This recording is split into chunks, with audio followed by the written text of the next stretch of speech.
Hi mga mamis! At dahil nga dumaan ang ating kumarang Chayong na naglalako ng isda, ay bumili na nga ako para naman may maiulam kami ngayong pananghalian. Tara, samahan nyo kung magluto-lutuan. Pagpasensyahan nyo na nga pala ang boses ko dahil nga ako ngayon sinisipon. Hiniwa ko na nga pala yung mga ingredients dyan. Malamang alangan namang buo mo yung ilagay.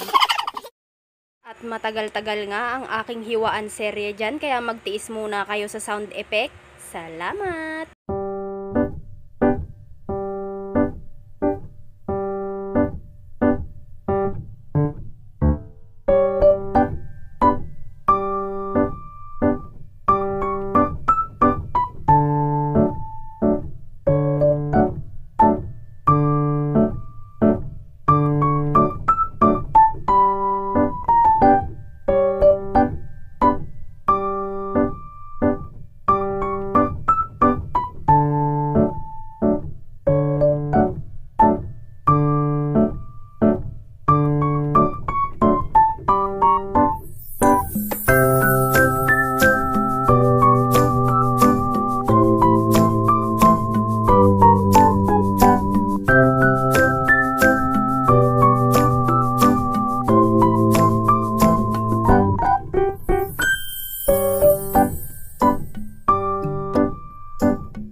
Yan nga, tapos na ako maghiwa.